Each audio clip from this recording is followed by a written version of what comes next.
Kenapa? Karena Fadil berkali-kali mengatakan ke saya tidak melakukan perbuatan seperti yang dituduhkan oleh NN. Dan Loli atau LM alias Loli juga sudah menjawab kepada penyidik informasi yang kami dapat, apakah di Polda Metro ataupun di Polres Jakarta Selatan, juga mengatakan bahwa dia tidak hamil, dia tidak aborsi. Jadi pertanyaan berikutnya, siapa yang bisa mengatakan dia aborsi? Sampai hari ini saya belum dapat ilmu bagaimana orang membuktikan bahwa seseorang itu pernah melakukan aborsi dengan rentang waktu yang sekian waktu, dan orangnya tidak mengatakan bahwa dia tidak merasa melakukan aborsi, tidak melakukan aborsi, tidak pernah hamil, dan tidak berhubungan badan dengan Fadil. Nah, kalau dia katakan tidak, pertanyaannya yang korban siapa? Oh, dibilang, wah ini anak di bawah umur, tanggung jawab ibunya. Mama Eda sudah ngomong. Iya benar. Tapi tetap saja kalaupun di bawah umur, tetap saja harus ada pertanggungjawaban hukum. Kapan, di mana dia melakukan pencabulan atau kekerasan seksual di bawah umur, dan di mana aborsi. Kalau dua laporan itu masih dilanjutkan. Dan kalau ini dipaksakan, maka kami dipastikan akan melakukan upaya hukum pra peradilan dan akan kita ambil tindakan tegas ke Mabes Polri untuk melaporkan penyidik ke Bid Propam Mabes Polri, bukan Polda lagi.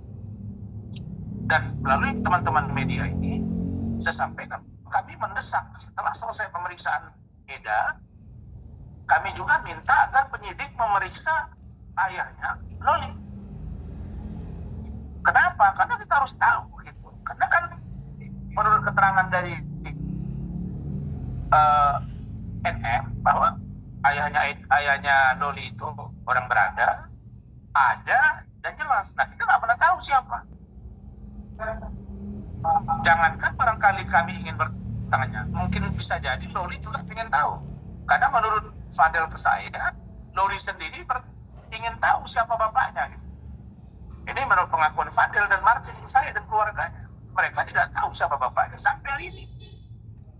Nah, karena itu perlu di cross check, kenapa anak ini dibiarkan oleh bapaknya. Masa sudah separah ini persoalan anak, bapaknya nggak tampil ke permukaan.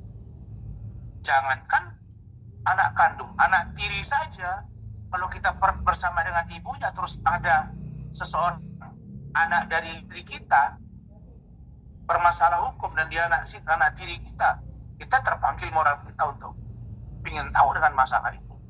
Tapi ini diam saja. Setelah selesai pemeriksaan ayahnya, kami juga minta Martin, Bintang, Liliana dengan Pak Umar. Kita minta juga diperiksa. Karena mereka yang tahu untuk menceritakan semuanya.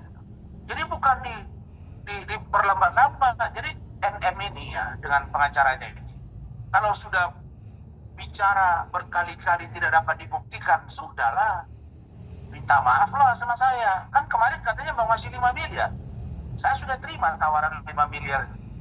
Apakah Fadil akan ditahan tersangka sebelum tahun baru? Sekarang tanggal 20, 10 hari lagi. Apakah dia akan tersangka dan ditahan? Nah, sekarang dia bilang lagi, oh itu mau ulur-ulur waktu. Banyak sekali cara dia berkilat.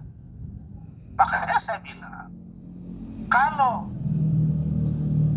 pernyataan pengacaranya mengatakan, oh iya kan dia diperiksa melalui handphone to handphone, tanda tangan cap basah ini, iya memang betul. Tapi kan ada di situ kuasa dan kita sudah bicara. Pada waktu itu sudah kita kasih, nanti kita lihat perkembangannya. Oh kami tanda tangan atau tidak, jangan terus mengadu. Jangan saya melihat, jangan sampai kami diadu domba dengan penyidik.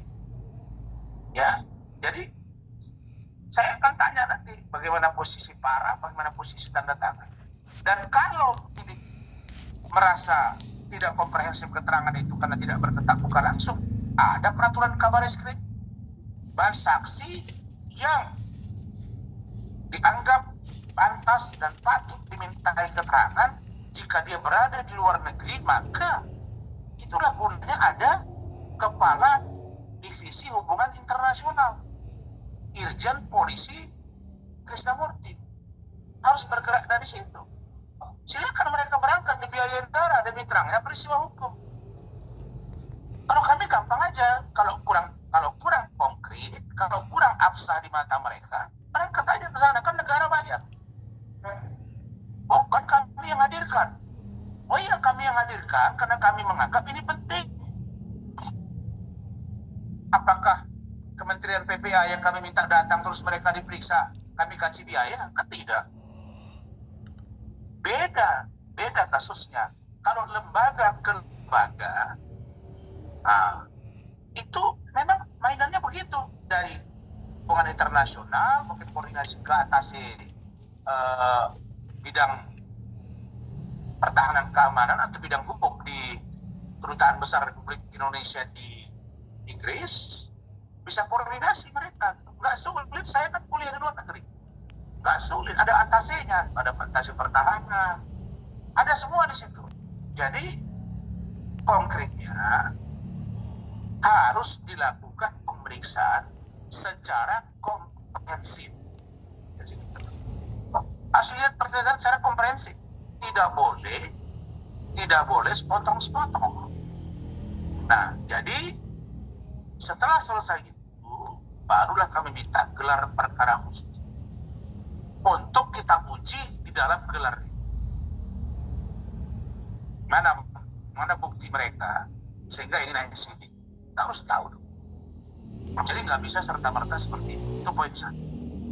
Poin yang kedua, terhadap perkembangan kasus Fadel ini, ya saya melihat Fadel semakin happy, dia makin bersemangat karena dia bilang ke saya ternyata LM atau Loli itu masih mencintai dia, sebagaimana dia juga masih mencintai Loli.